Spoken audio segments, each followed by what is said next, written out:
we already know that WWE will be bringing WrestleMania and SummerSlam to Indianapolis, Indiana in the coming years following the Royal Rumble taking place here in just over 1 week's time. Now rumors are suggesting that WWE is eyeing Indianapolis as the home for WrestleMania 43 in 2027 and the home of SummerSlam in the summer of 2028. These rumors suggest WWE already has a location in mind for WrestleMania 42 in 2026.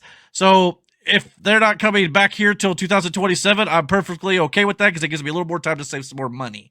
That's kind of the way I'm looking at this. All I was going to say is SummerSlam in the summer versus winter in Indy. Count me in. I will start. I'll put that on the calendar. Yeah. Okay. Because that sounds like a winner. Well, that the summer of 2028 gives you about 3 years time to save the money. Well, about 2 years to get the tickets, somewhere in there. And WrestleMania 43, that would be 2 years from this year's WrestleMania. So give you about another year and a half. So we'll see. We'll have to see. It's still in the early spring. True. I forgot WrestleMania. Yeah. I mean, April wouldn't be too awfully bad, but yeah, I don't blame you. I'm not looking forward to standing out in the cold for the Royal Rumble in about a week. I forgot. Y'all got to, oof. Well, I don't know. A friend of ours at work was talking about how he goes to a lot of Colts games up there. Talks about how if you park in a certain parking garage, there's actually an underground tunnel that connects from the convention center into Lucas Oil. So that might be an option we may have to look at. There you go. But yes. You figure that out and you let us know. There you go. Then maybe you go to WrestleMania. Yeah, maybe we can you give us a scouting report and then we'll go from there. We'll go from there. I got you covered. I got you. It's all good. Smackdown started off with Rey Mysterio, who came out to the ring. This guy won the 2006 Royal Rumble and declared his entry into the 2025 Royal Rumble match, but he was quickly then interrupted by KO, which led to a match between the two where Kevin Owens got the win via nefarious means, and while Kevin Owens feigned like he was showing respect to Rey, they proceeded to attempt a package pile driver on Rey Mysterio here. This brought out Cody Rhodes, and that led to a huge brawl with security getting involved as KO hightailed it out of there. But just more build to their ladder match for the two titles at the Royal Rumble. Thoughts on this and how they booked that? Interesting to see Kevin Owens kind of. Here's the thing. I'm sure he was actually showing respect, but yeah. Oh, yeah. I love Kevin Owens as a heel. Like, I remember when he showed up at NXT and he went after Sami.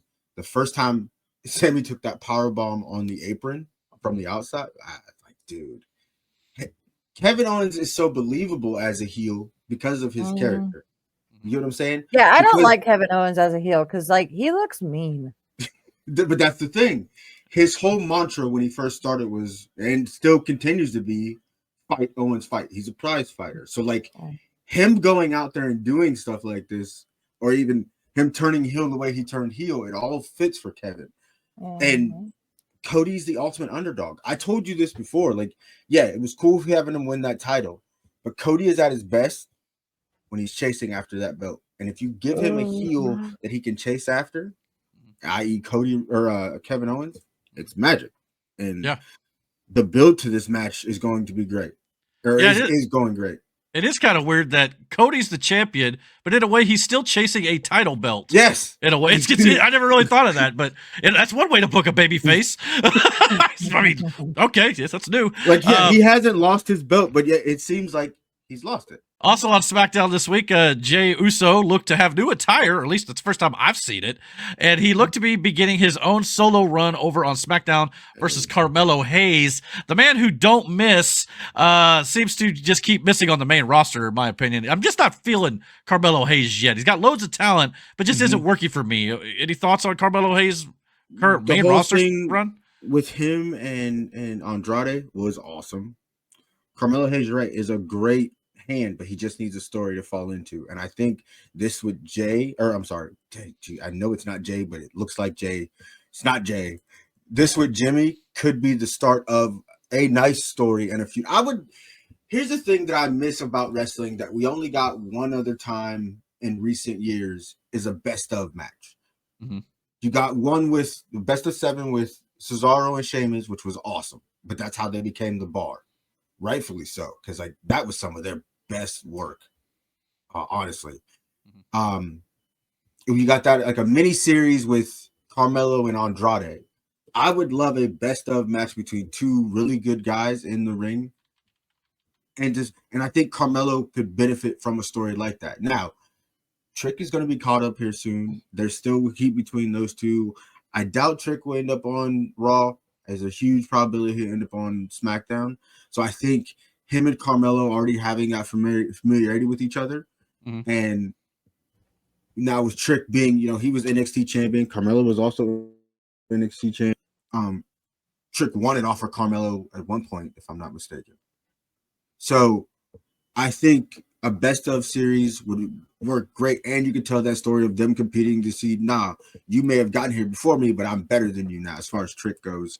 And you go from there. But I think Carmelo is just lacking a direction right now. Yeah, I don't doubt that. I mean, I don't know. It's just for whatever they've been doing, whatever was working at NXT so far has not got there. I think it will. It's just going to take a little more time, I think, for sure. But in this case, though, after the match was over with Jey Uso, it ended up in a DQ. So, yeah, because Jacob Fatu and Tama Tonga attacked Jimmy Uso and even attacked Carmelo Hayes.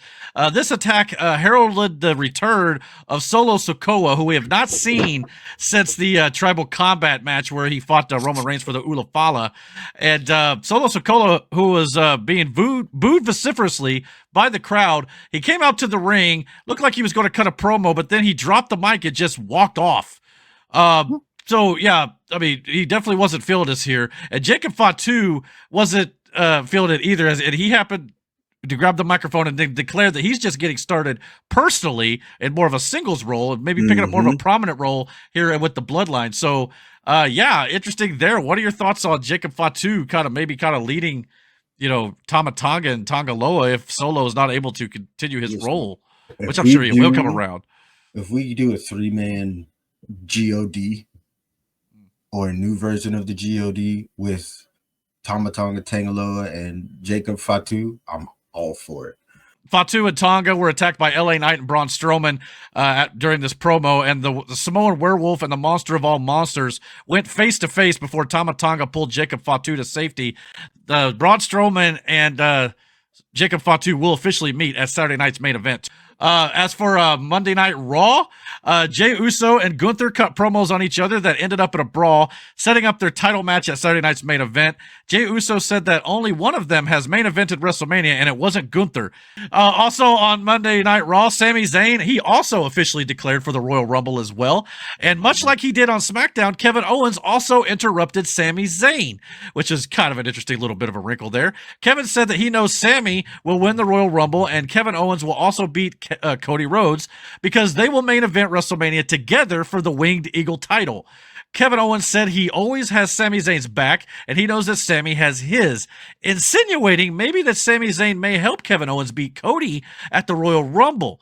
I like that, at least trying to get you to think about that potential possibility. Yeah. It was an outstanding segment that added to the KO Cody feud as well as Sami Zayn's arc.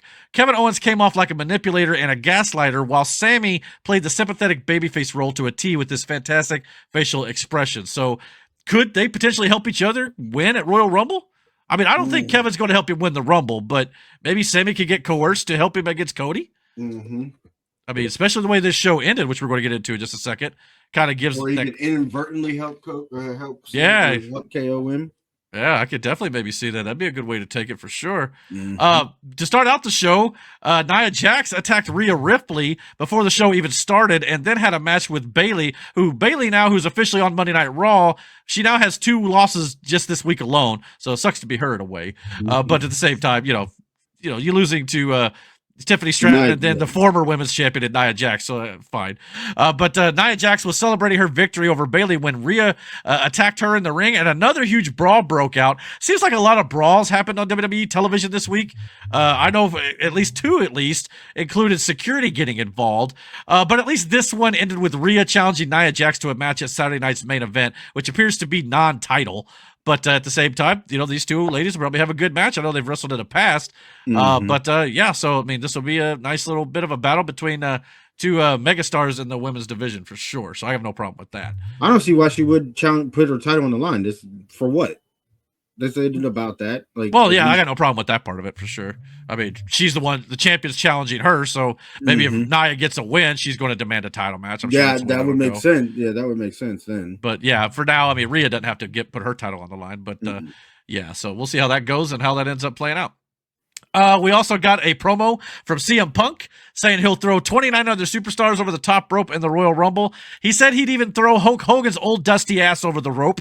But this was a clear dig at Hogan getting booed at a few weeks ago on the debut on Netflix. Apparently that line was completely unscripted, and it said there's absolutely no heat on Punk from the executives for saying it. In fact, the word is the executives and creative laughed about it when he said it live. So there should be no heat for it, absolutely. No, I mean, Punk's just delivered a great line, and it got a great reaction from the crowd. So yeah, well done job here by CM Punk for sure. Punk even said he'd maybe even call in a favor or two if he needs to win the Rumble. Some people may not have caught that line, but calling in a favor or two was a clear reference to the fact that Paul Heyman owes him a favor after helping Roman Reigns and the Bloodline at Survivor Series War Games. Just another wrinkle that WWE is reminding fans of heading into the Royal Rumble. Do you think he might maybe call in that favor? No. Not quite yet. Just a reminder. No. We'll know. You'll know for sure. The story, when that story comes about and he's going to call in that, we'll all know then. But right now, I think they're going to play the rest of this shit out with Solo, tell the rest of that story. And then, again, Roman still hasn't redeemed himself. So, that's still that thing. He still hasn't did the Ulafala presenting. None of that has happened yet. So I'm still really interested to see where it goes from here because, again, this is the same person who manipulated everybody else the first time. It hasn't changed yet. So we'll see where it goes. This could very well lead to a Punk Roman match at WrestleMania potentially. It is going to. The more I think about it, especially with this photo here, I'm looking right at it going, yeah, this has got to be where it's going. So we'll see how that plays out. Probably at the Rumble, we'll probably get some teases of it. Maybe Punk eliminates Roman or vice versa. Maybe be the catalyst to kick that feud off even further than it already has been for sure. In the main event of Monday Night Raw, we got Seth Rollins versus Drew McIntyre in a WrestleMania 40 rematch. Seth Rollins defeated Drew McIntyre with, I guess is this a roll up? It's kind of it's a different type of roll up. I can't remember the name of it, but I was trying to figure out what to call it, but I was like, that's not exactly a roll up. But anyway, so a bitter Drew McIntyre attacked Rollins after the match. He put Rollins' head up against the steel post on the outside. It looked like he was going to crush his skull with a Claymore kick, but Sami Zayn came out to make the save. But Drew regained the upper hand and Rollins and was attacking him in the corner when Sami Zayn rushed up from behind Drew McIntyre, and Drew McIntyre moved and Sami Zayn caught Seth Rollins with a haluva kick, and the show goes off the air with Sami Zayn distraught that he hit Seth accidentally with that kick. And if you look at Seth Rollins' side, like the right side on your screen, it looks like his face was already swelling up. He kicked him hard. I mean, that's a shiner about to happen. So I don't know what Seth's going to look like the next time we see him, but I have it'll play into the story. It would actually play very well into the story. So if that thing is black and blue come Monday, yeah, that's going to be a nice little storytelling. Oh, it is going to be. I don't see how it wouldn't. At least I'm assuming that's where that don't look like his cheek only. It looks to be swollen to me. You know what I mean? Yeah, his cheek looks swollen right under his eye. That is gross. Yeah, I mean, there's a little shadowing on his actual eye, but the cheek up underneath it sure looks swollen as snot. But somebody should remind him that wrestling's fake. Scripted, not fake. Yeah. But yes, for sure. So Sami and Seth Rollins have had their friction ever since Sami Zayn decided to help Roman Reigns at War Games. Sami has slowly been earning Rollins' trust back, but this isn't going to help the matter. I mean, look at Seth's swollen face. I mean, that's just all the proof you need right there. So, yeah. But when it comes to WWE this upcoming week, we got Logan Paul will be returning to Monday Night Raw. His official first debut on Netflix as an official member of the Monday Night Raw roster. Apparently, he's moving over there. And 5 days away from the actual Royal Rumble, I'm sure Logan Paul will be declaring his entry into the Royal Rumble match as well. So that's probably something you can look forward to there. Just add another name to that stacked roster in that match. So for sure. But before we get to the Royal, I know it'll never happen, but I wish he would lose a little bit of his damn ego. No, it plays into his character way too much. I know. And plus, that's who but he it's real is. life too. Like he's always in that character. Yeah. I mean, shoot, totally the video package they played for him on Raw even had him talking about like, I've got all these followers on social media, I'm self-made, the ego was at the top, so yeah, it was definitely something they're playing into, and I think it works well for the character. But yeah, we'll see what he ends up doing. That's the thing. What she's saying is like that's really him. Like if I seen him, I would just be like, ew.